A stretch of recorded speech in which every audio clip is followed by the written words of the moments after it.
Welcome to the Careers by Jenn podcast, episode 256. On this episode of the podcast, Jenn and her guest, Sallie Holder, tackle the subject of hitting rock middle. Excellent. That was one of the top goals on my 2020 vision board.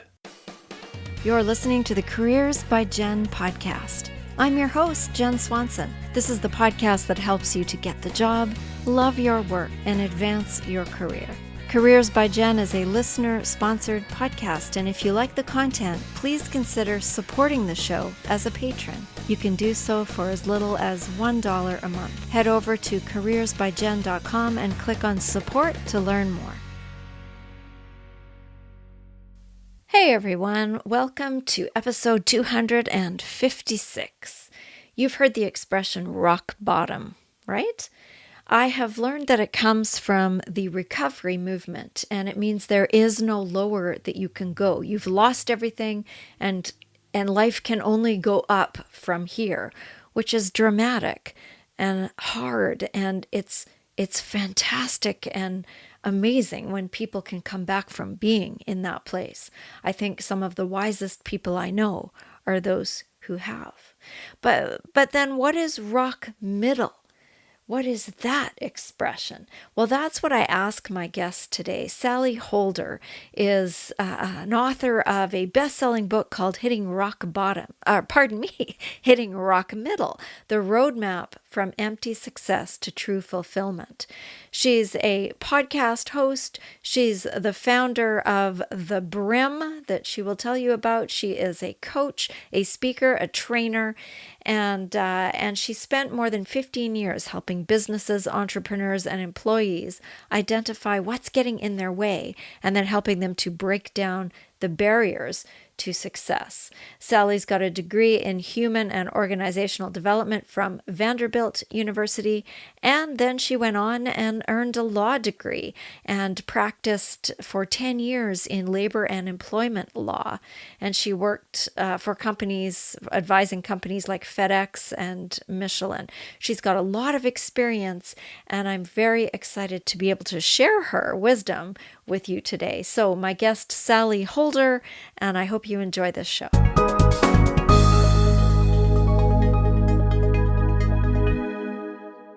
So Sallie, I know it's the title of your book, which we'll talk about in a minute, but what does hitting rock middle mean? Well, thank you for having me, Jennifer. I am excited to be able to share this concept and this phrase that I created with your listeners.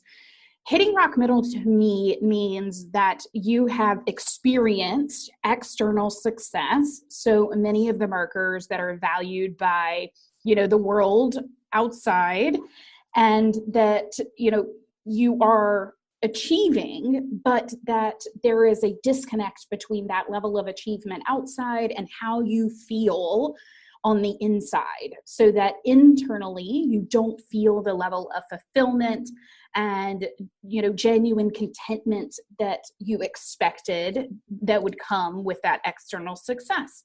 So for me, I was practicing law and was achieving and hitting all of those kind of quote unquote markers. And if there was an award out there to be won, I was going to pursue it and win it. And I expected at the end of all of that achievement, at the end of the proverbial pot of gold at the end of the rainbow, that I would feel this sense of joy, that I would feel happiness. And I didn't feel it. I felt frustrated and like the game was rigged and no one told me. And I was so mad to discover that. And I thought, why is there not a term out there to identify this middle place of your life and career where many of us feel this way? And so that is how and kind of why I came up with that term, hitting rock middle, so that we had a phrase to be able to use and reference, to use a shorthand for everyone to be able to use, instead of, just having this kind of amorphous definition of, it just doesn't feel good. I just don't love what I'm doing, So I hope that will be a term that many people can begin to use regularly. So is this something that you discovered just in your own journey, or did you notice that other people were feeling the same thing? So when I first discovered it, I was about 27 years old at a place that, again, I had a lot of external success. I was practicing law for the second largest labor and employment law firm in the United States, and I just had a baby. I was married.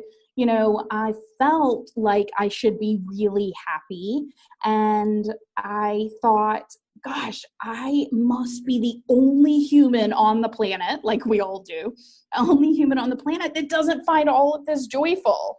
And so I turned on myself, which I find a lot of people tend to do. We keep the secret that we aren't fulfilled.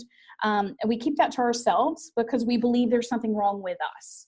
And so that's what I did for many, many years until I was ready to create change. And at the point where I started to create change, where I started to change my career and let kind of the genie out of the bottle to say that I think that more people might be experiencing this, I'm noticing that, all of a sudden I was bombarded with people saying, how did you do that? How did you create change? How did you break out of that box?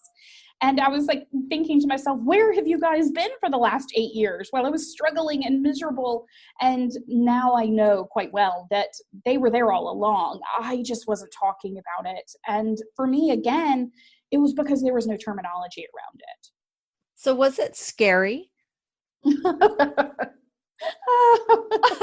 Oh gosh, was it scary? Jennifer, it was terrifying. On a scale of 1 to 10 or 0 to 10, I would say it was a 10 out of 10, maybe an 11. And I think that there are so many different factors that go into that fear. Not only are we scared because we are unsure of the eventual outcome, right? When we create change, we have no idea where that path will eventually lead us. So it creates, quite a feeling of fear internally. But then oftentimes that fear is manifested externally too, because you get all of the pushback from your friends and family constantly saying to you, you are crazy. Why would you leave a very successful career, a very successful, financially stable environment to create something that you have no idea whether or not it can or will be a success?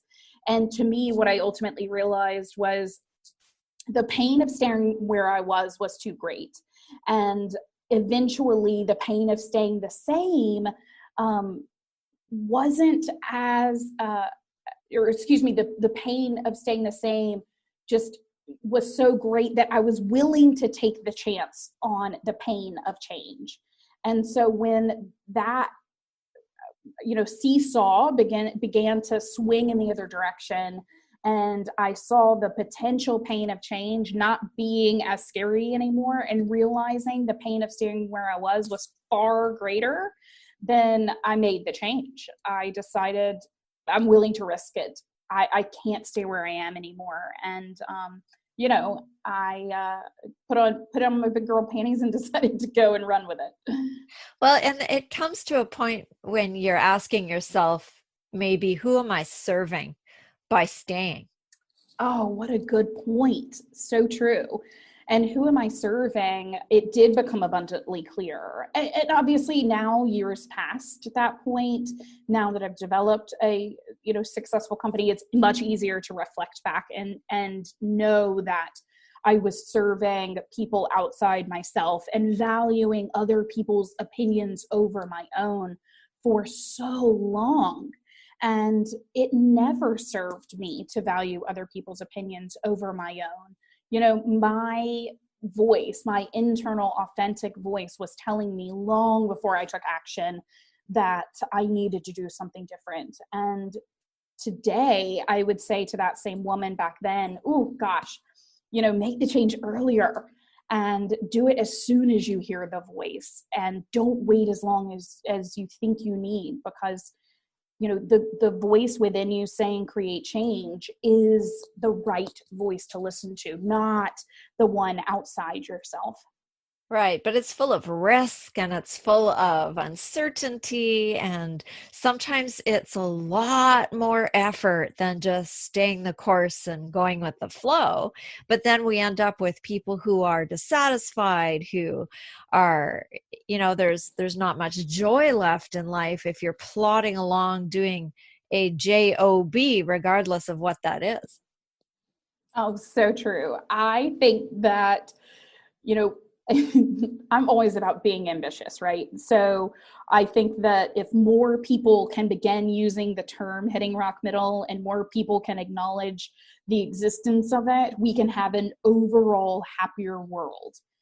Not because of my term or something, ridiculous like that, but because if more people pursue their passion, if more people will use this as the permission slip to say, I have more to give the world and I value my own internal voice and my desires and my happiness more than the potential risk, then we will have such a different world. We would have a world filled with happy people that, despite risks they're experiencing along the way, will enjoy the risks and the journey.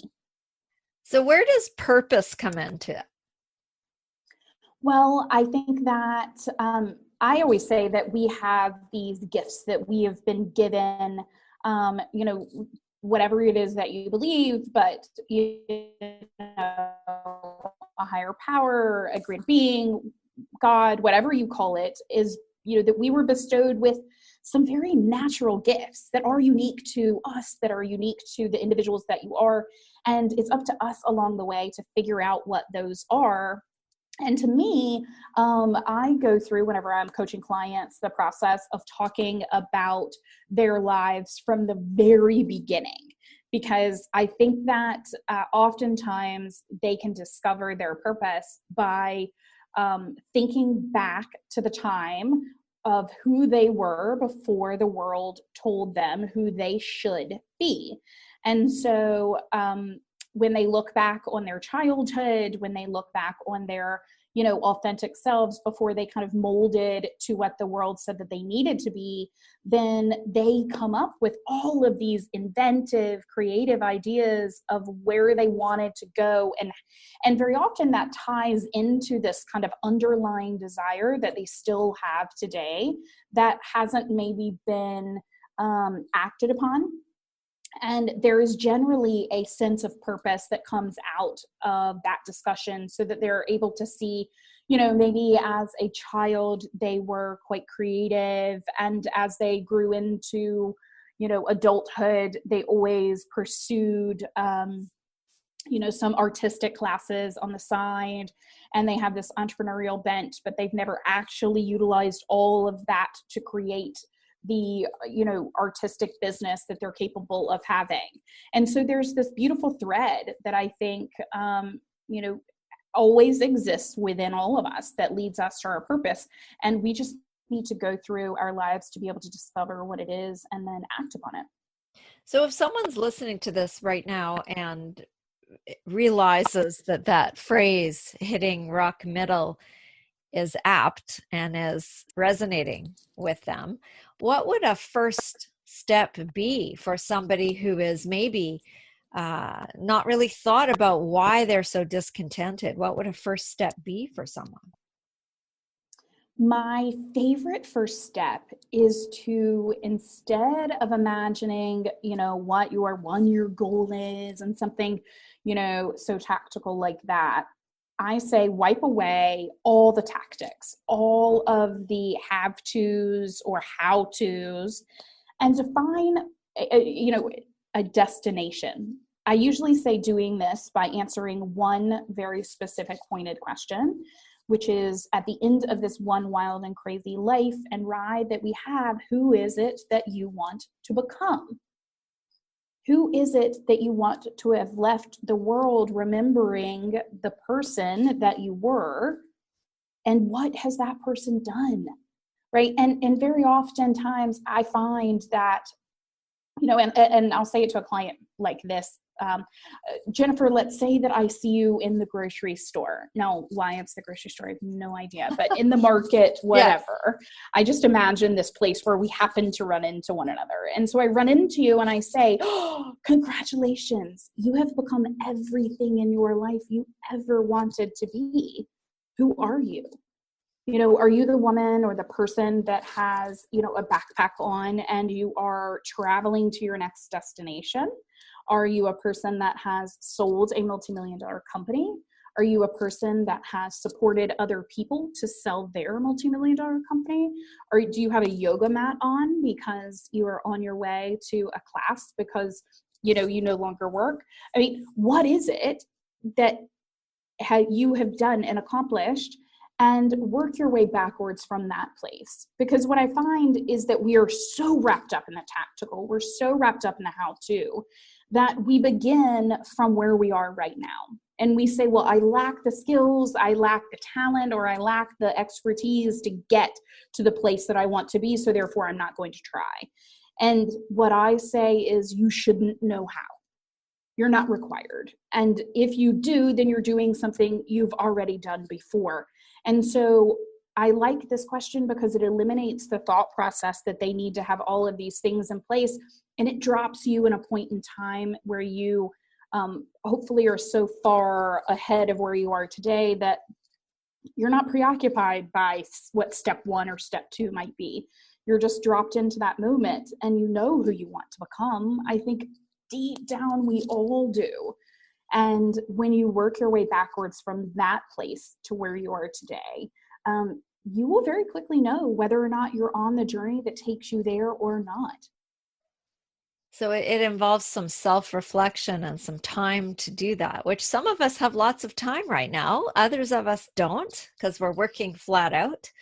But it's that self-reflection time, that self-awareness and assessment that's so important.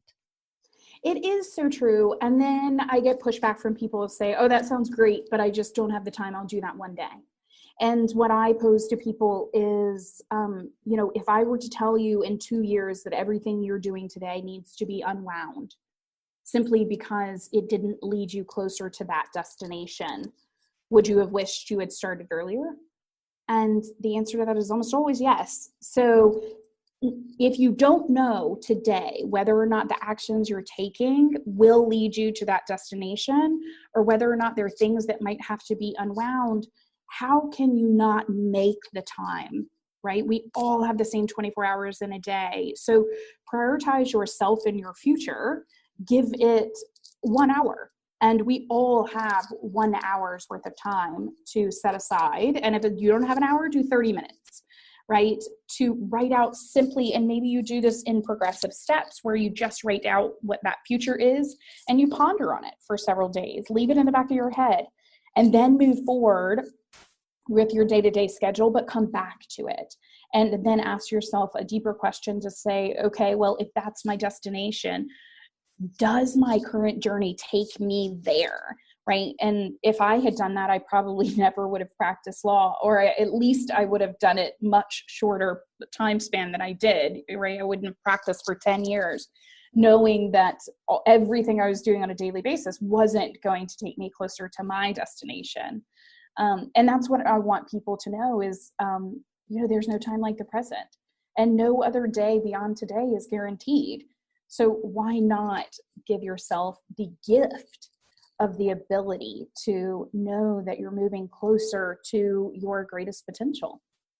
I think there also is like it's not always the right time for people to have these kinds of introspective looks at what's happening. I mean, some people are just madly busy checking boxes, you know, getting their careers in order, getting their schooling, getting their housing, getting their family, whatever it happens to be. And some people are just not even at the point where they're capable of that kind of reflection. I completely agree. Now, a readiness to create change absolutely has to be part of the equation. You have to be absolutely ready and desire something greater and something different. So you were completely right. If you feel a sense of resistance going into that exercise, not one that is a resistance based kind of on fear, which has a particular kind of feeling, but a true resistance based on, dread or annoyance, then put it away, right? This is not an exercise that you want to do because you have to. It's one that you want to do because you want to.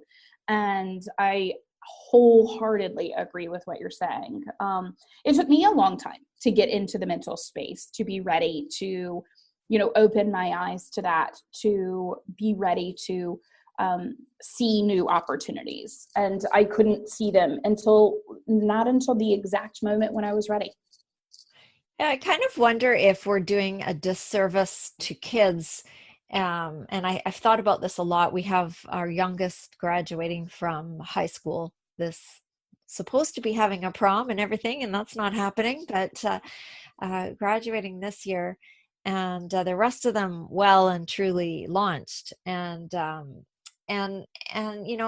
one of the questions I try really hard never to ask anymore, because I've come to think it's a terrible question, is what do you want to be when, what do you want to do when you grow up? What do you want to be when you grow up? And I think the better question is, who do you want to be? And I wish we would ask that question of children rather than assigning, forcing them to get into a role and or suggesting roles. I just think that's a terrible strategy, and it's not worked. So why do we keep doing it?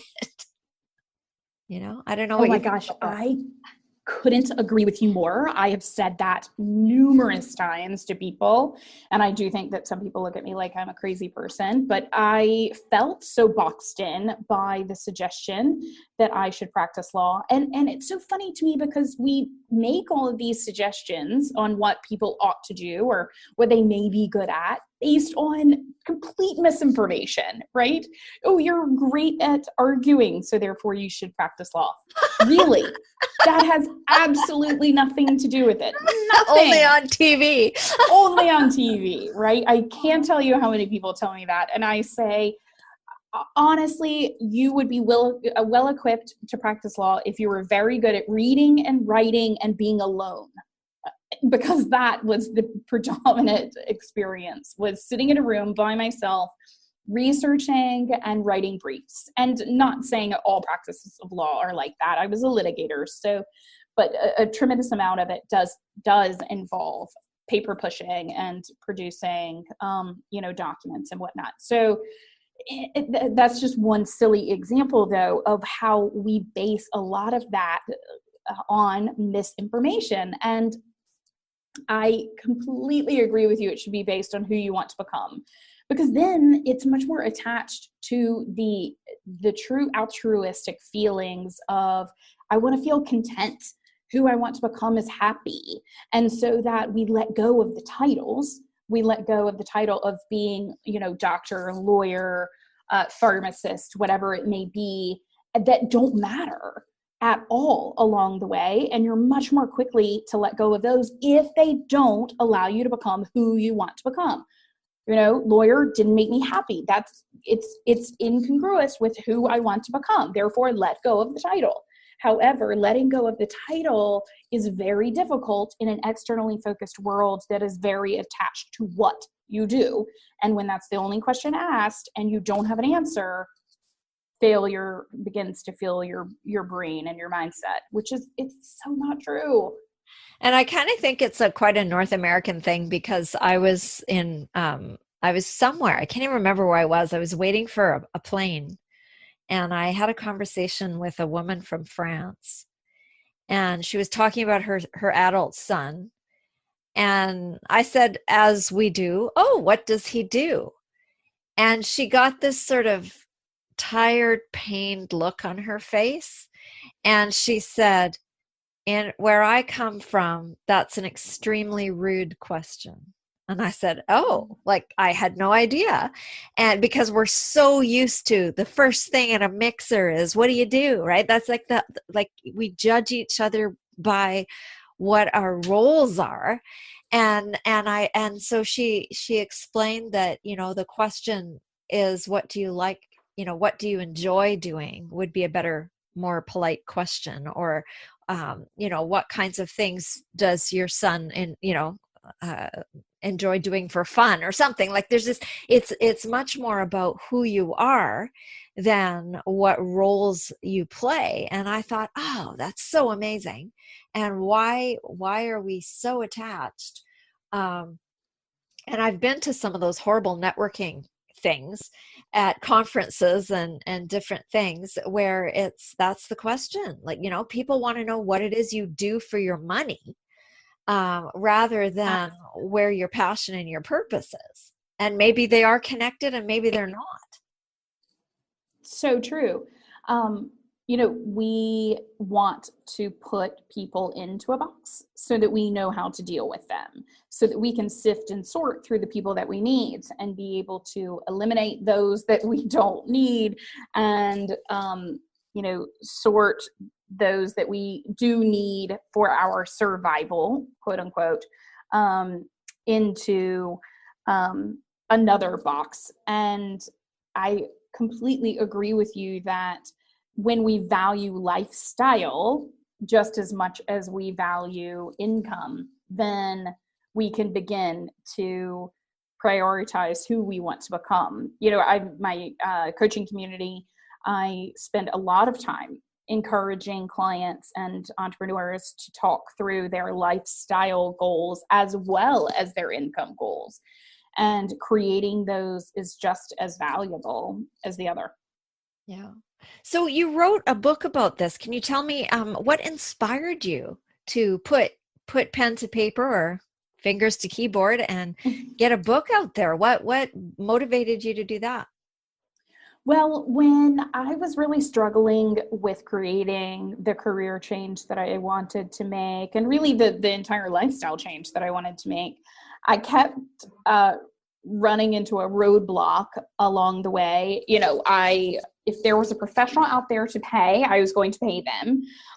So I took all the tests that existed, thinking that was the original route, right? Testing capabilities would tell me who I am. Funny enough, not true. And then I went to the books, and it was either a spiritual journey that I needed to take, entirely spiritual, which, I couldn't agree more that, a lot of it is internal spiritual, but there also needed to be tactical advice. And the tactical really was much more at the other end of the spectrum, which was like how to create a business for dummies, or, how to make a career change for dummies. And so there was nothing I could find that was really on the market that talked to me. And so I swore to myself that whenever I actually do this and I walk through the fear, I want to create a roadmap for other people to be able to do the same. And I want them to feel that they're getting the advice from someone that has been exactly in their shoes as well. So I just felt like I couldn't not do it. I couldn't sit back and have that information and keep it to myself. It was just too valuable, I find, for the other people that have been where I was too. And so you stopped practicing law, and what did you do? I stopped practicing law. I transitioned into serving as the chief operating officer for a law firm, and then for a real estate company, and then for a retail company. So I started finding myself kind of stuck in the same loop again, right? And I talk about that a good bit in the book, is that when you just begin switching careers and looking for the answer, instead of turning within, but continuously still looking for the answer outside yourself, you're going to get back into the exact same loop. And that's where I found myself saying, wait a minute, I don't like this either. And I keep doing this over and over. What in the world is happening? And then finally I did the harder work, which was, wait a minute. Okay. Instead of just taking whatever is being offered to me and coming at me, then why don't I define what I want to do? Why don't I create my destination? And if I were to do that, what would it look like? And what would I want, and what would I, have, and what would I get to live like, and what would the experience be? And so that's eventually what I did, and began to coach female entrepreneurs one-to-one. And then now I've progressed to doing that one-to-many in this group coaching community I've created called the BRIM, which is the Beyond Rock Middle Movement. That's great. I just finished reading, I don't know if you know Glennon Doyle. Of course. She's written her latest book, Untamed. And one of the lines, I don't know the exact quote, but one of the things that has stuck with me since reading that book is that you will never leave yourself. No, exactly. So wherever you go, there you are. And it's not a new concept, but it was just the way she put it. And I thought, oh, right. So if you're doing what you said you did and chasing, work in other places, but you're still you and you're still not doing what you want to be doing, then you're not helping. I mean, it's all too common of a problem. And thank God I know that now. At the time, again, I just turned back on myself and was like, what is wrong with me? How come I continue to find and gravitate towards these opportunities?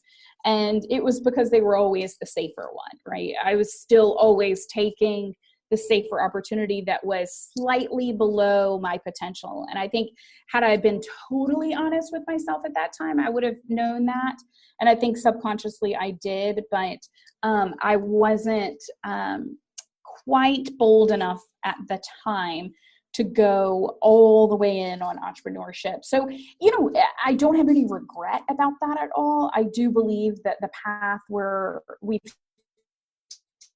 taken to get where we are is the one we were meant to experience. And it's given me so many tools to be able to help other entrepreneurs. And had I not run, now 6 different companies before I got to the point of helping to coach others, then I wouldn't have nearly the experience about, all different dynamics within the kind of entrepreneurial relationship. So, do you remember like the moment where you decided to say yes? Oh, yes, of course I do.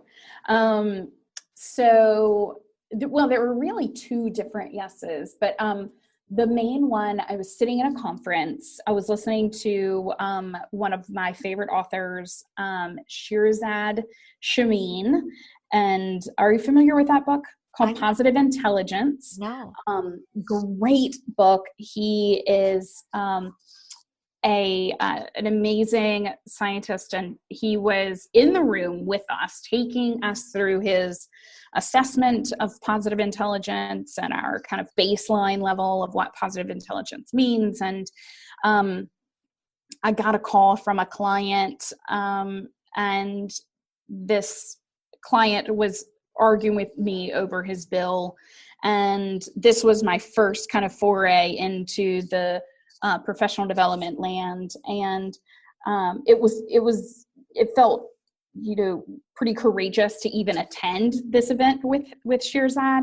And so to get that call where the client is complaining about the bill, and I said to him, did you appreciate the work? Was the work good? And he said, yes, it was.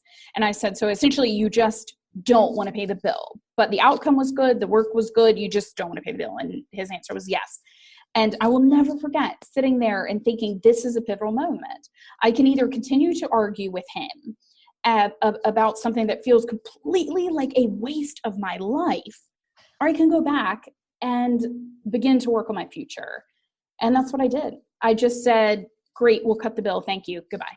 And hung up. And I went back in and I participated in the rest of the conference. And I went back home from that, and that's when I resigned from my law practice. And then it took me, a couple of months to wind out, but that was the moment that I said yes, for sure. So it's such a great moment that I look back on very fondly. And was there a relief or some kind of sense of shifting when that happened? Absolutely. I think that I always kind of say, once you know, you can't unknow, right? And I don't know if that's profound or That's just a idiotic. tweetable moment there, people. Exactly. Sallie Holder said it. Once you know, you can't unknow it. And I was sitting there and I just couldn't ignore it. It was absolutely staring me in the face that I don't belong here anymore. And I couldn't just unknow that. I had to move on. And so there was absolutely a shift in that moment. And I had to hold myself accountable to that over the next kind of 4 weeks of remembering that shift and what it felt like as the fear arose. And as I, on a daily basis, tried to talk myself out of it, had to continue reminding myself that, no, we came here to do a lot more than what we're doing. Keep going.